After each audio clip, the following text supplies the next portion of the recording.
We're approaching the final stretch of the 2005 Academy Awards race. Who's going to win?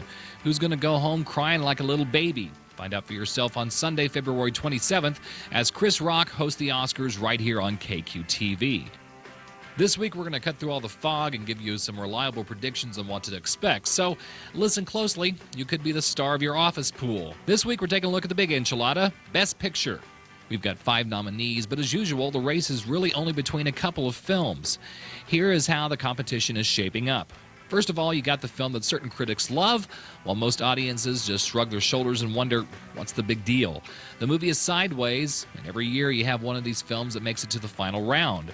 It's a cute little art house movie, but it just doesn't have that edgy risk factor that makes it a Best Picture contender, so we're going to move on.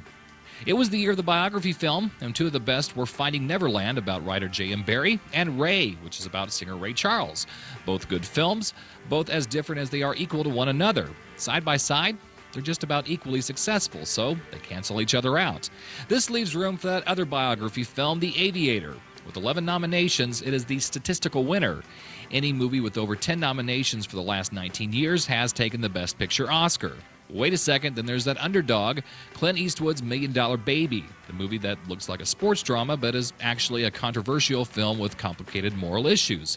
So on one hand, you got the biography film that looks and feels like an Oscar winner from 50 years ago, and on the other hand, you got the boxing movie that raises a lot of philosophical questions. Well, who's going to win?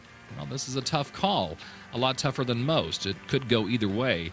But my gut feeling is, being that we're coming out of a tough election year and that we're in a wartime mentality, I think the Academy is going to throw their weight to the film that is the lightest of the two, a film that says more about America as a whole than an introspective movie about emotions and personal choices.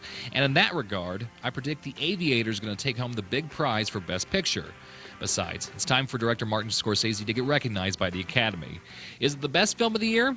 For me, no. I still think The Eternal Sunshine of the Spotless Mind is one of the best films of this year and probably the last 5 years. But I think out of these final nominees, The Aviator will be the one to take home the big prize. Am I right? Well, the only way to find out is to tune into the Academy Awards on February 27th. Until then, from the front row, I'm Bob Shultz for KQ2.